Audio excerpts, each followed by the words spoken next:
Hello, my name is Jane Barr. Ooh, that was close. I've been with the NEIC 23 years, 22 years working with company licensing. Turn it over to you. Can you hear me? Okay. I'm Debbie Doggett. I am the Chief Financial Analyst with the Missouri Department of Commerce and Insurance, and I've been there for almost 22 years as well. Thank you for attending. We appreciate it. So what we're going to cover today is, well, we introduced ourselves. We're going to talk about the new electronic portal, the primary review roles and functionality, how to enter review notes, and then download and certify a company.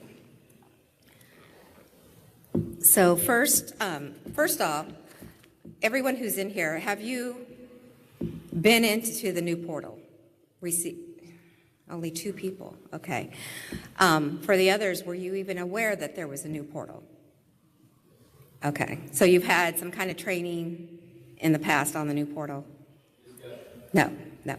Okay, so for those of you who are not aware, we do have a SharePoint site for company licensing.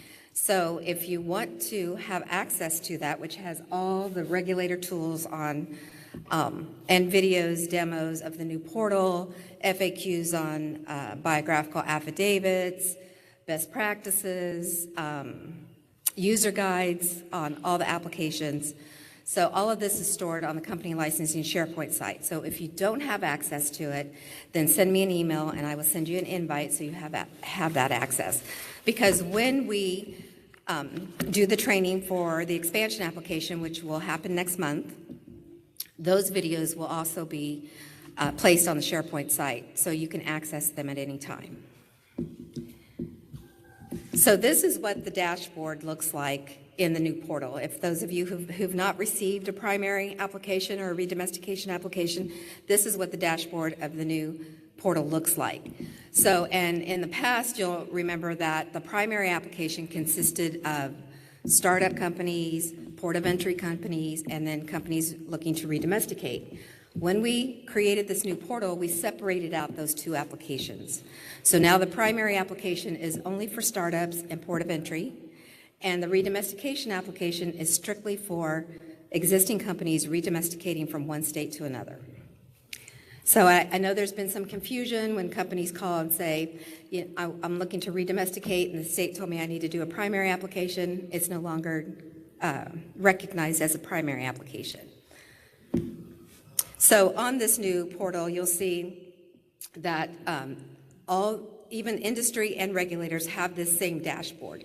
And you can customize this dashboard to view particular types of applications, new applications. Everything is housed on this one dashboard.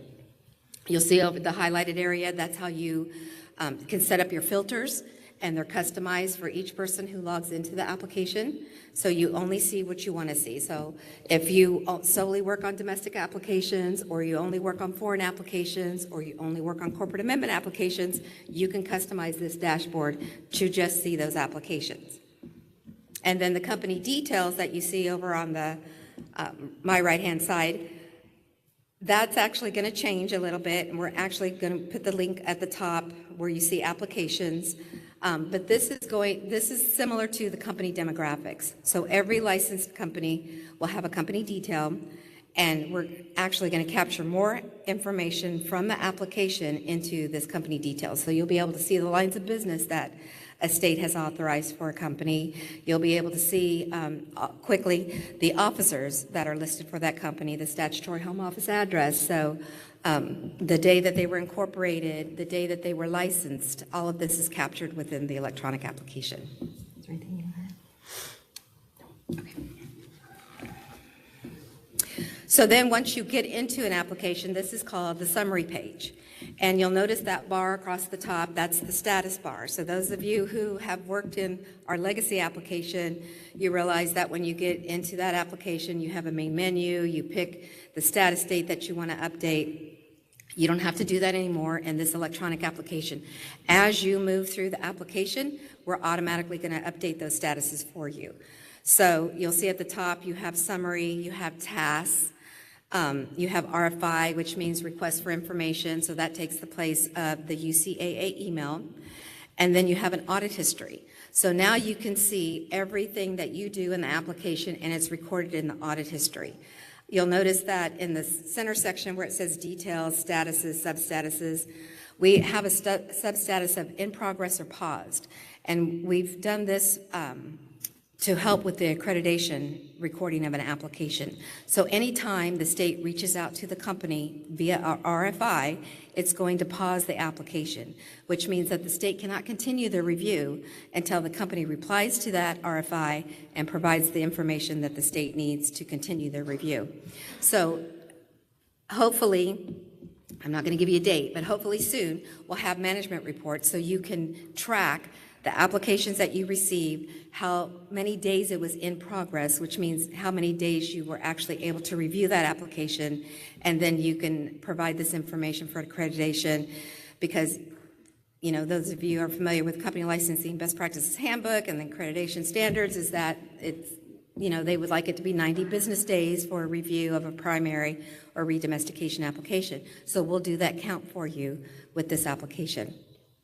In the center, you'll see where it has lead reviewer. So once this application is assigned to an analyst, so depending on your state, how you do your reviews of the application, if you, what we call a facilitator or reviewer, the initial person that does the intake to make sure that you have your filing fees paid, that you have your background investigation reports, because right now those are currently outside of this application.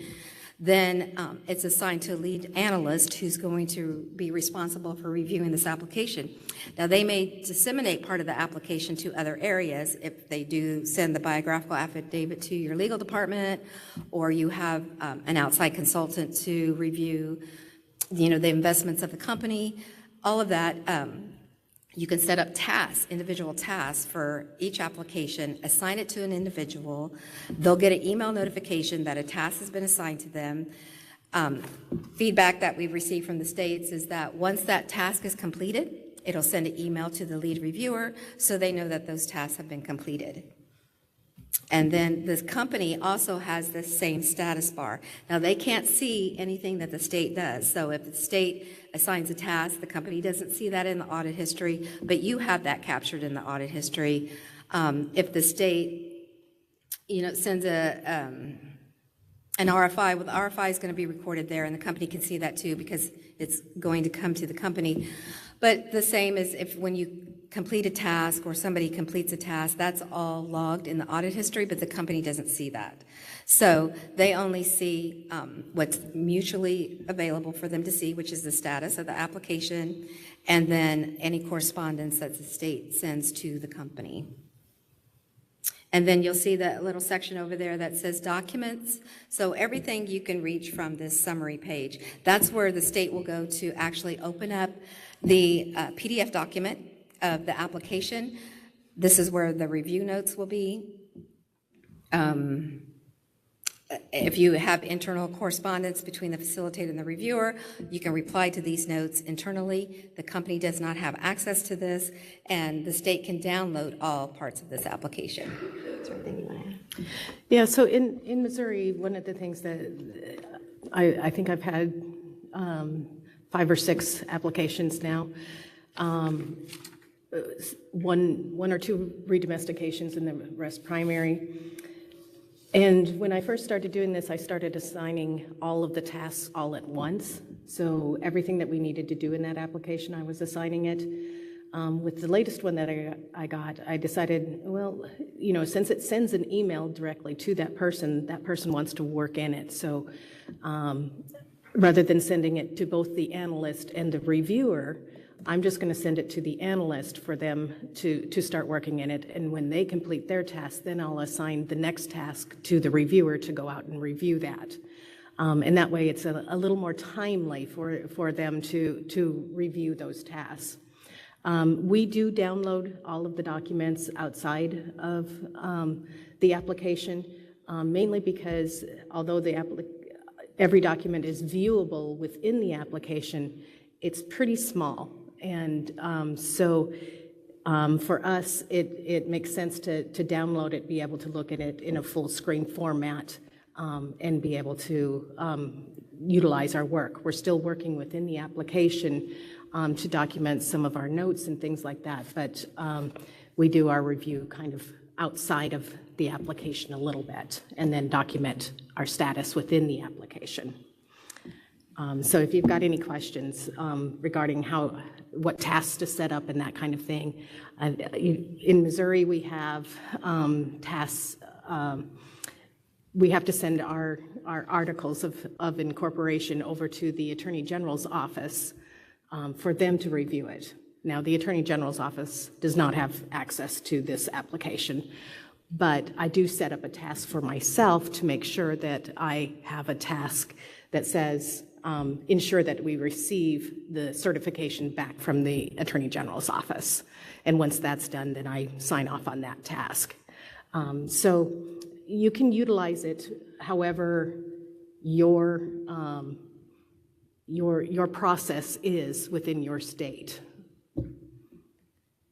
So yeah, you have to understand that we created a uniform process for states who don't have uniform processes on reviewing an application.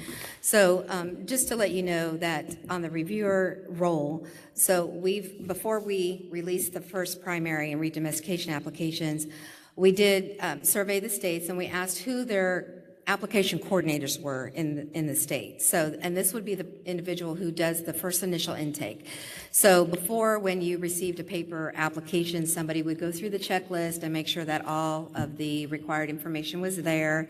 You got the filing fee, did you get the bios, how long is it going to be before you get the background reports? So all of this was manually done. Once they received anything, or if they had to correspond with the company to get the additional information, then once they had everything, then it was assigned to a reviewer. And that assignment was done by the company licensing manager, or it was done by the application coordinator in the state. So those are the individuals who consist of our facilitator roles.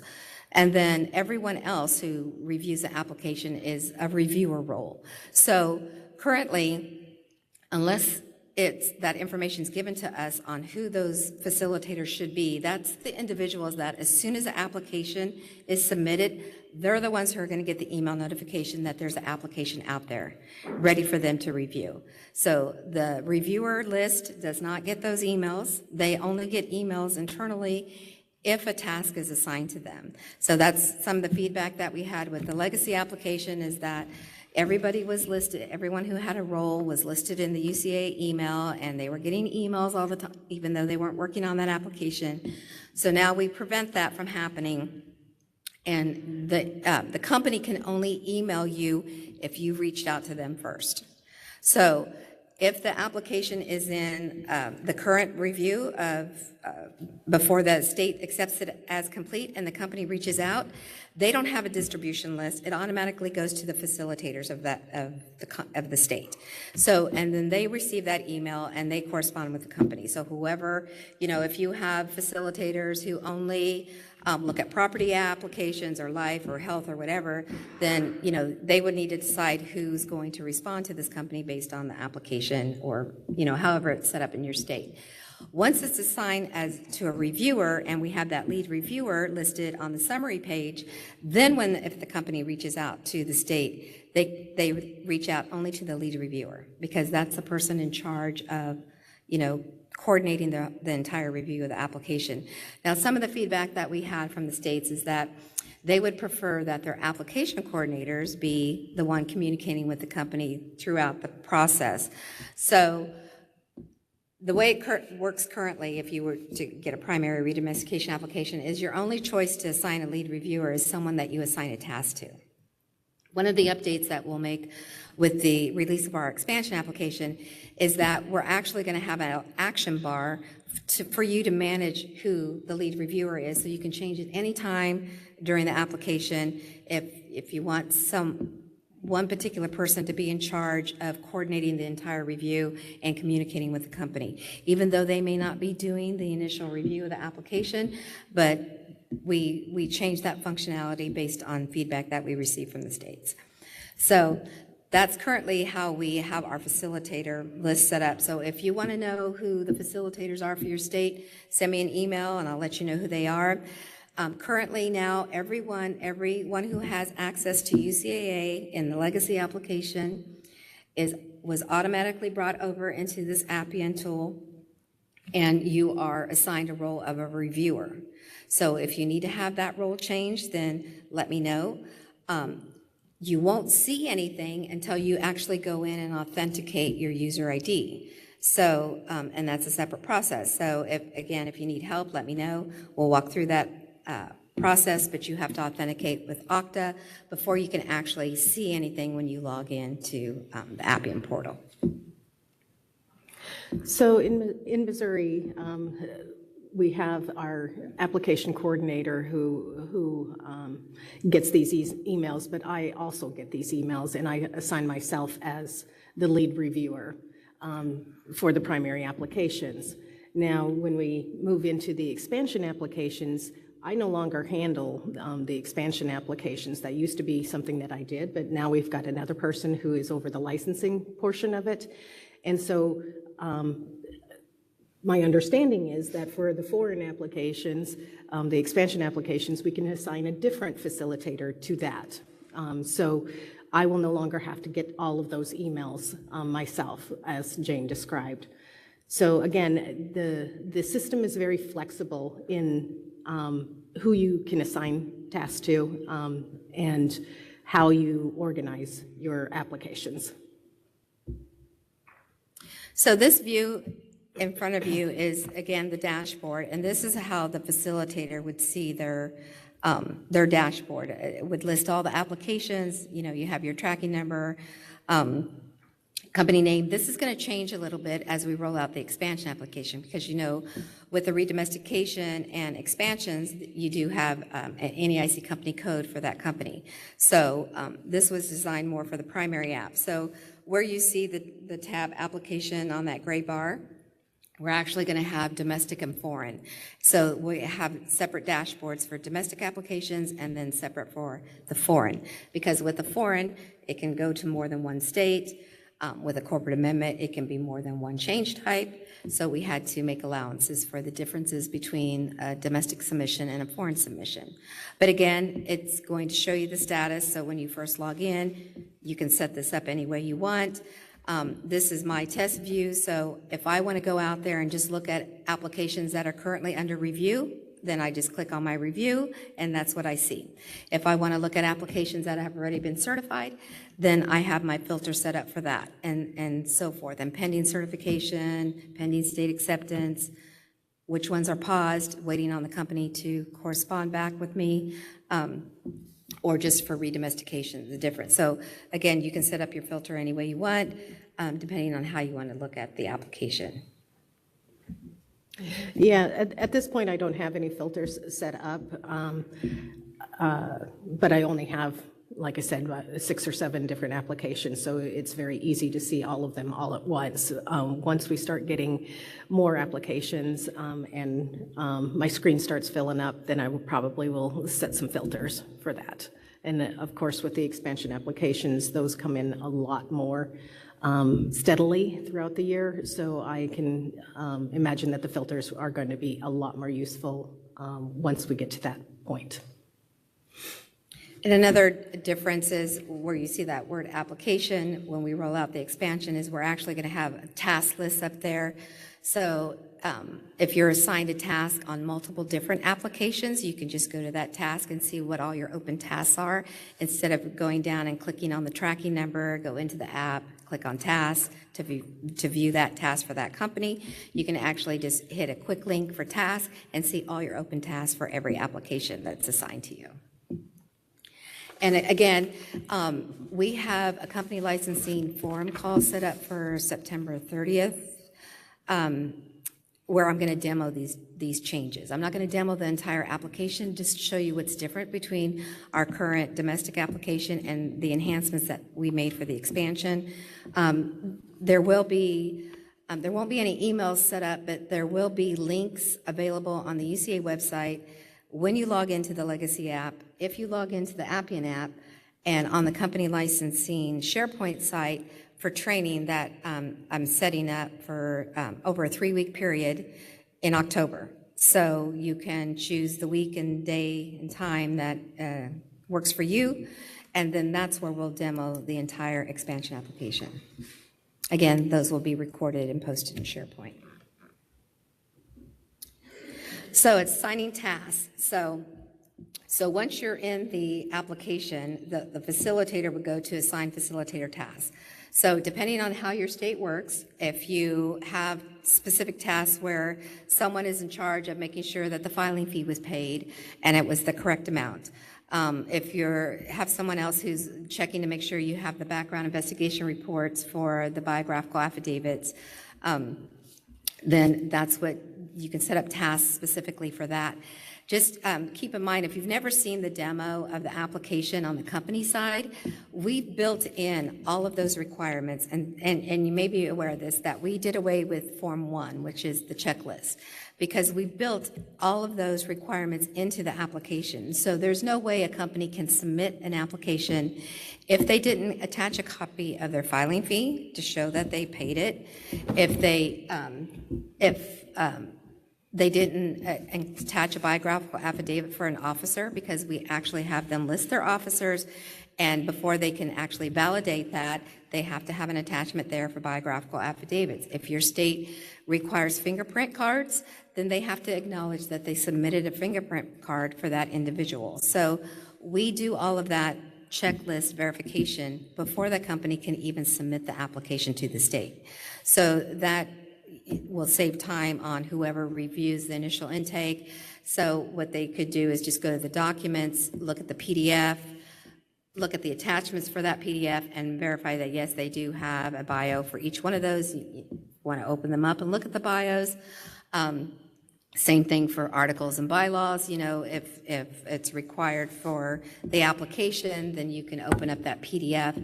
So what Debbie was saying on the view, and we put this in the instruction, that if the company uploads a PDF, you can actually look at the form and the PDF side by side in the application. If they upload a Word or Excel document or another document, you actually have to download that document to view it. So we put in the instructions that every attachment should be in PDF form, and for the pro forma, they should upload a PDF and an Excel file, so that way you can see the information that they input in the pro forma, and you can see the cells in case the PDF cuts something off. But you can do that initial view side by side as long as they have a PDF document. So one of the actions, the actions here that you see, this is everything you can do in the application. If you communicate with the company, which means you send an RFI to the company, it's going to change that substatus from in progress to pause. That will prevent you from moving on in your actions, because you've reached out to the company, you asked for additional information, so technically you shouldn't finish that task until you get that confirmation, additional information from the company. You can continue to review the documents, review every part of the application, make your analyst notes. The only thing you can't do is finish out all your tasks and move on to the next action until you get that correspondence. So you need to determine if the company's going to reply back to you. Do you close that RFI? Do you send up a follow RFI? If it's been a month and they haven't responded, at that point, do you ask the company, are you going to move forward with this application or withdraw it? The company can withdraw the application at any time up to the point of recommendation. So even if the application is in a pause status, the company can withdraw it. Even if the application is in a pause status, the company can amend it. So it doesn't prevent the company from doing any actions. It just prevents the state from finishing their review if they have an open correspondence with the company. Yeah, so as I was saying, the assignment of tasks, I've kind of, evolved over time how to do that. So as Jane indicated, I'll assign a task to make sure that we invoiced for the application. And I usually do that as part of the before I accept the application. I want to make sure that we've got it invoiced. And then once we have it invoiced and we've verified that all of the documents are there, because they do require a PDF, we do, as Jane indicated, want to open up each of those PDFs and make sure that it is actually the document that they say that it is, and not a blank piece of paper. So we do go through that process, make sure we actually do have everything that they indicated that they had, and then we accept it, and that's when you can assign the remaining tasks, such as, as I was saying, making sure that we have the certification from the Attorney General's office, doing the initial analyst review, doing the secondary review, making sure that we receive all of the TPVs. Now, you can, with the primary applications, I'm a little more loose with my timing of receipt of TPVs, because we all know that takes companies time to get those.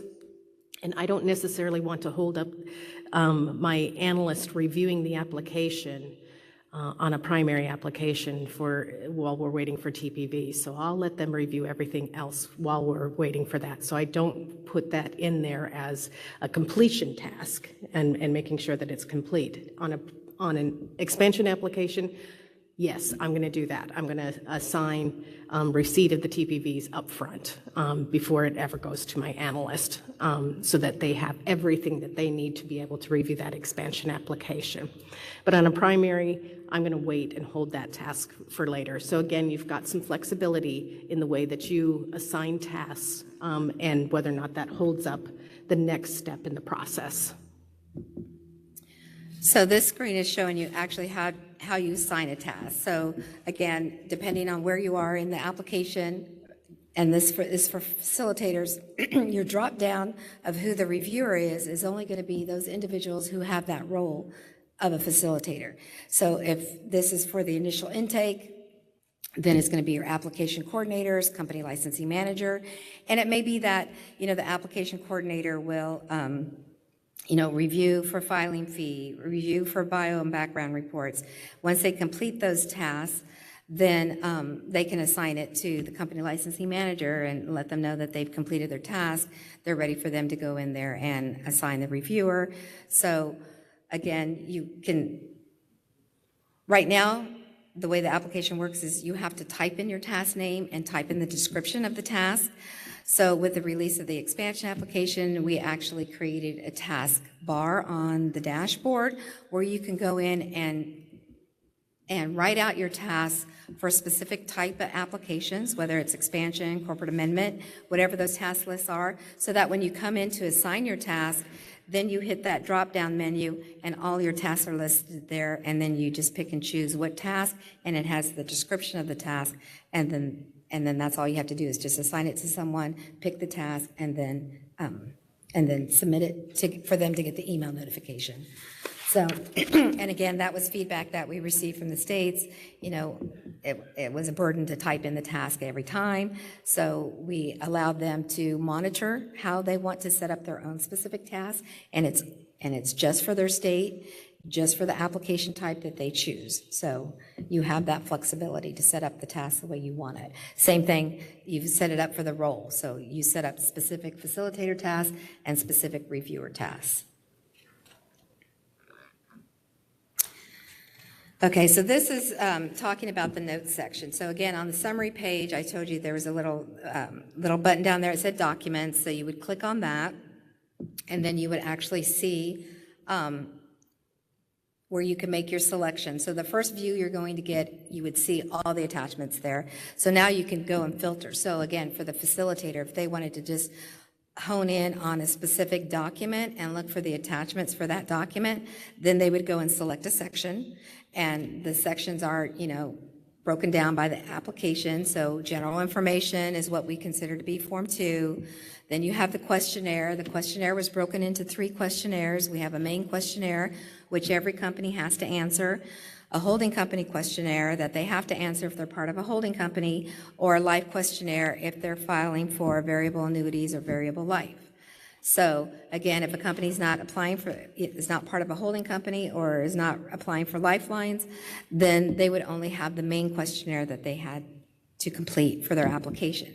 So again, you could go down to the questionnaire and then look at the attachments that they had for the questionnaire. Some states I know that prefer to see PDF documents. They would go through and see which documents were submitted in Word. And then they would reach back out to the company and say, I need you to upload PDFs of your questionnaire attachments. And so then the company would amend their application and go put the PDF version out there so the state can continue their review. So again, you can select your section. If the facilitator is going through and maybe did request that the company submit PDF versions of their attachments for the questionnaire, then I would expect that they would come down there and in that blue box you see in the center, they would select questionnaire. They would add their note saying that they reached out to the company and asked that they upload PDF documents. They're waiting for this application to be amended, so the company uploads those PDF documents. And then once you receive notification, you'll receive notification that the company initiates an amendment, and you'll see why.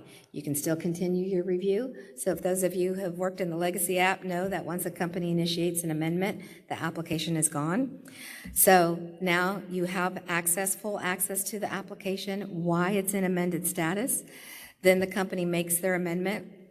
You can also see in the audit history the reason why they put in there as to why they initiated the amendment. Then you can go on and continue your review, and then once the company submits their amendment or cancels their amendment, then you'll get an email notification saying that it was either submitted or canceled. And then also in this section of review content, you'll be able to see the full version of the original submission and the full version of each amendment that they make. So, which is different from the legacy app, if you know, because we don't version. So as soon as the company amends the application, that's all you see is that version. So now we keep every history of every version of the application and when they were submitted. And then you can make your notes. So if you make a note that, you reached out to the company for them to amend it and provide PDF attachments, then when they do that, you can come out there and reply in a thread to your own comment saying that the company amended their application, and now you have PDF versions of all the application. And going forward, you need to review version 1 of the application instead of the original submission. Yeah, so when I'm going through and looking at it initially for completion, I will sometimes make notes to my analyst of things that I want them to look into a little bit closer, because I'm not going to read the documents thoroughly. I'm just looking to see that the documents are there. So I may make a note that, ensure that they have the right capital and surplus. Obviously, my analyst is going to do that anyway, but I just want to make a note that and document that we have verified that they have the proper capital and surplus to start up this company. So, you can, again, utilize the notes in whatever fashion makes sense for you as a state.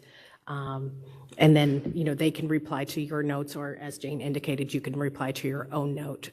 So I may make a note that, okay, I need the Attorney General's certification. Yes, received it. You also have that in your tasks.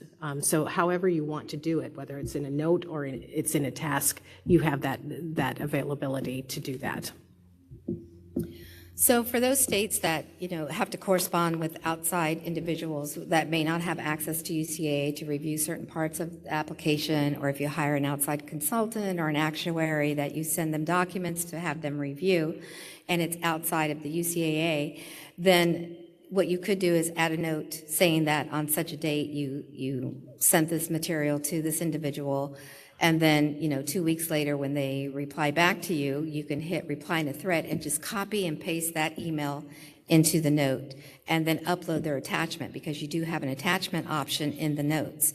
So when it comes time for retention of the application, you don't have to save everything in the UCAA and then go out and save all your emails. And if you made a note in a Word document and saved it on your hard drive, or, if you use another tool to save that information, all of that can be in the notes section.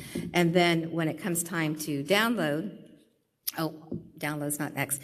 So this is how you would create an RFI. Again, corresponding with the company, you just type in your subject. The recipient is a drop-down of the company contact automatically, and then you correspond with them and upload an attachment if you need to. And again, when the state corresponds with the company, it pauses the application. When the company initiates a correspondence with the state, it does not pause the application. And then, again, you would need to remember that if you paused and you have what you need and you're ready to move on, you have to close that RFI and take it out of a pause status in order for you to get that action under your action bar to move forward with the application. Yeah, so them replying does not put the application back into an in-progress status. It's only when you accept that communication back that it's complete, that it then changes it back from pause to in progress. So again, the state's kind of in control of whether or not that's paused or it's in progress. So you do have an opportunity to review that response of the company to make sure that they received it and they didn't just say acknowledged. We'll get you this stuff later, and it put it back into in progress. So you can make sure that the response is complete before accepting it and putting it back into in-progress status.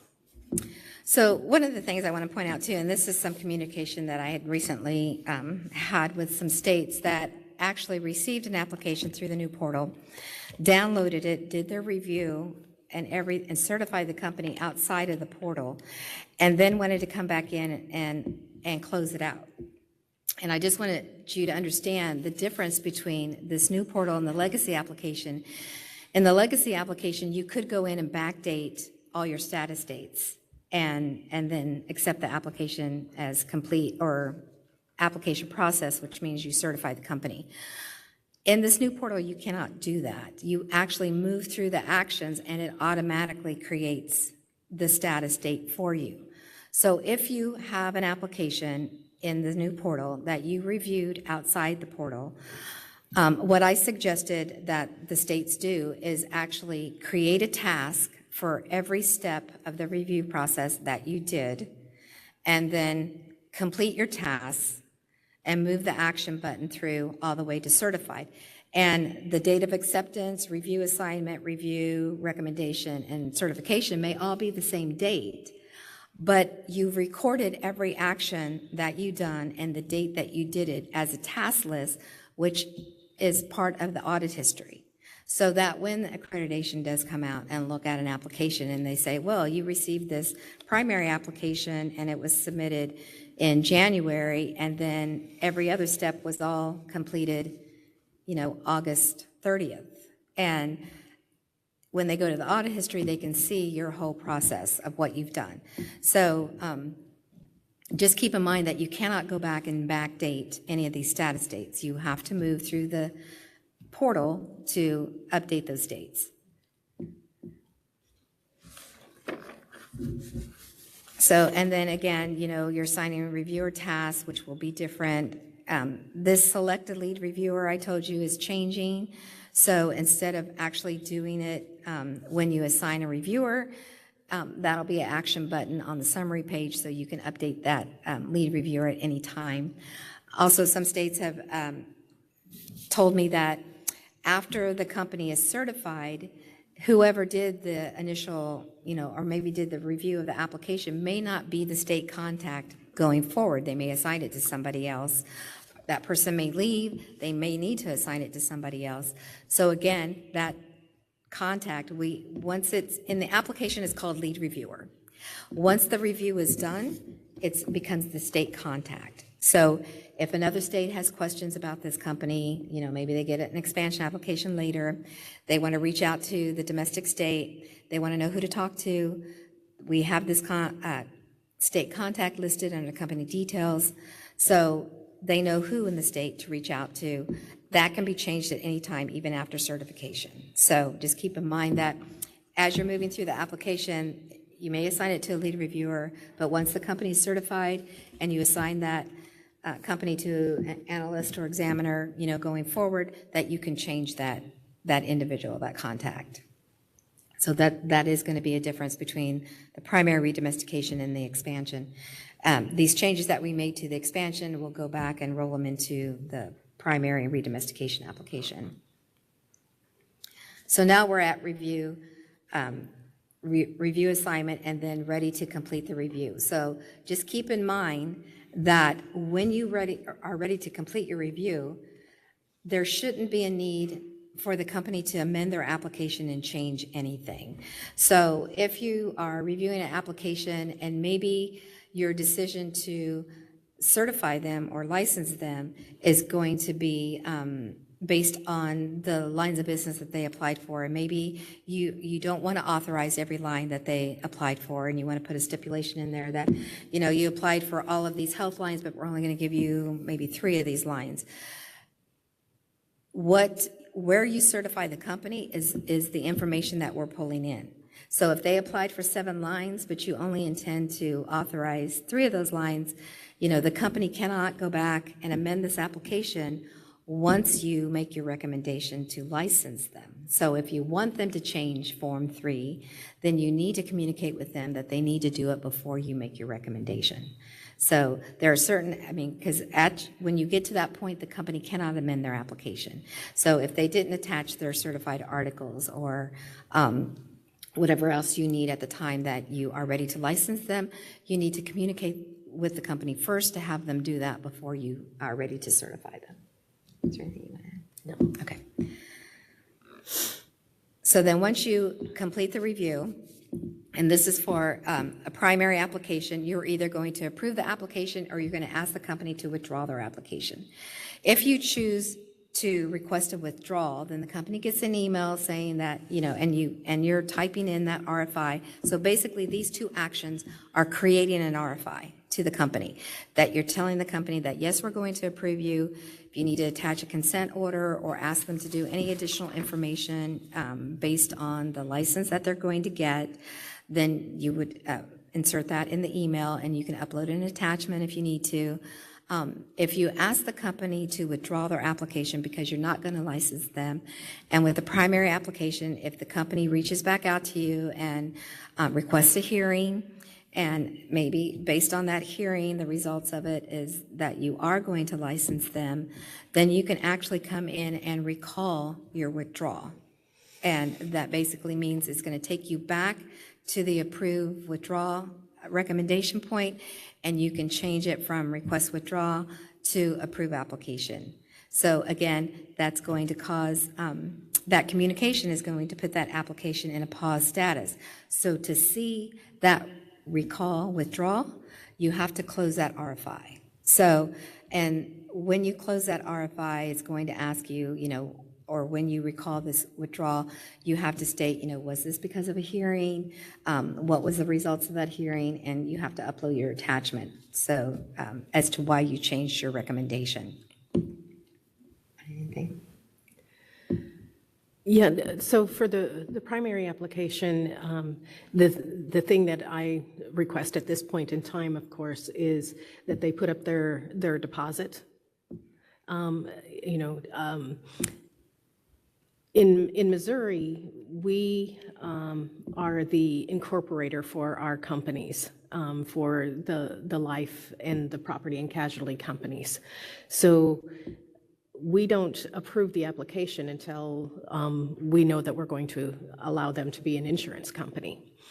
They still have to go over and get incorporated, and they have to be able to fund the company, and they have to then set up their deposit. So that's the information that I put here.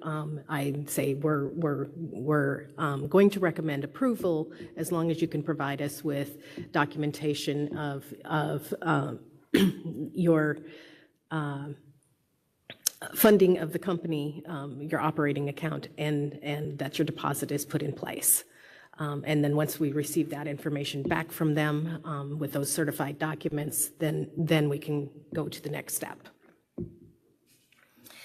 So, and then the next step is to create the company details. So again, you know, similar to the company demographics and eyesight, we're pulling all of this information right out of the application, and we're calling this company details. So once you have everything you need, you close your RFI, you're ready to certify the company, Then we ask you to, can you see that? Yeah. We ask you to go through and certify what the company is. So verify that the address they provided is their statutory home office address, that you have the date incorporated. So for those states that require that they file with the Department of Insurance first and then with the Secretary of State, after, or when you're ready to make your recommendation, then that you have that incorporation date, that you have, what's the other date on there? Yeah, they have the FEIN. Oh, yeah, and the FEIN. And so then you go down and you're verifying the lines of business that you approved. You see the officer information that they uploaded. This is the officers that you had the bio for. At this point on the lines of business, you can actually pick the lines that you are going to put on their certificate of authority. So again, if they applied for all of these lines, but you're not going to approve them all, then this is where you would select those lines that's actually going to be on their certificate of authority. Then you validate this, and this is where we're creating the company details from, the actual application that's being certified by the state. So then now you're ready, if you haven't already, download your application. So you go out there and to where your documents are. If they amended the application, then you want to make sure that you are downloading the version of the application that you approved. If you're a state that needs to keep every version, then you'll need to go through and select the original version, download that, version 1, 2, or whatever that they amended, and download those. Every application is divided up into sections. This example here is an amended application. When a company amends the application, we create a cover letter of every section that they've updated in the application. So if they initiated an amendment and said that they were going to upload a biographical affidavit, or maybe, let's say they added another year to the pro forma, and that was the reason why they amended it. When they went into the application, they uploaded a new pro forma. They also updated their narrative and maybe updated a question on the questionnaire. So that's 3 things they did from the time that they said that they were going to initiate the application. For the company side, they get a cover letter, and we have pro forma, questionnaire, narrative, and they have to explain everything that they just did on all 3 of those sections because that's what they updated. Even though the initial explanation just said that they were going to upload a pro forma. They did more than that, so now they have to explain that. So when you receive that amended application, the first thing you see is that cover letter detailing everything that they just changed. So when you download that, that becomes the first attachment, is the cover letter. But if it's an original submission, the first attachment you're going to see is general information, and everything is broken out.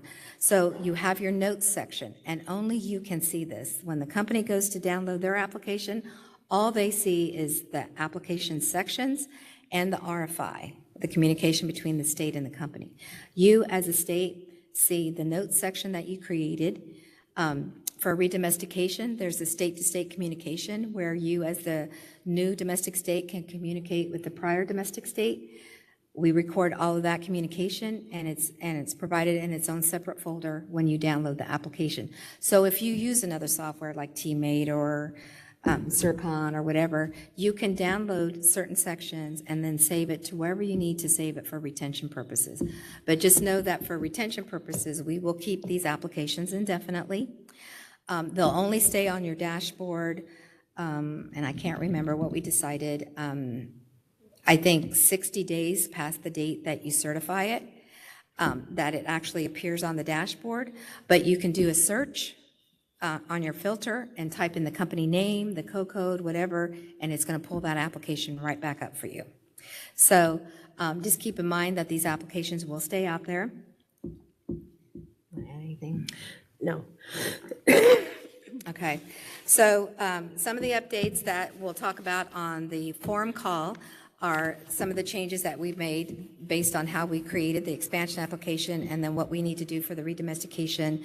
And then I'll demo just those changes for you. The dashboard's different. Also training, there'll be a link posted hopefully by Monday on various sections of the UCA website, the legacy application, the Appian application, the company license SharePoint site of how to register for training.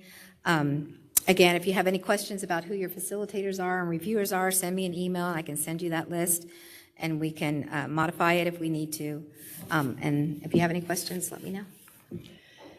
We're out of time, but if you have any questions, feel free to come up and ask them. Jane and I will stay up here for a few more minutes, but we'll go ahead and dismiss the rest of the room that doesn't have any questions. Thank you for your attention. Thanks.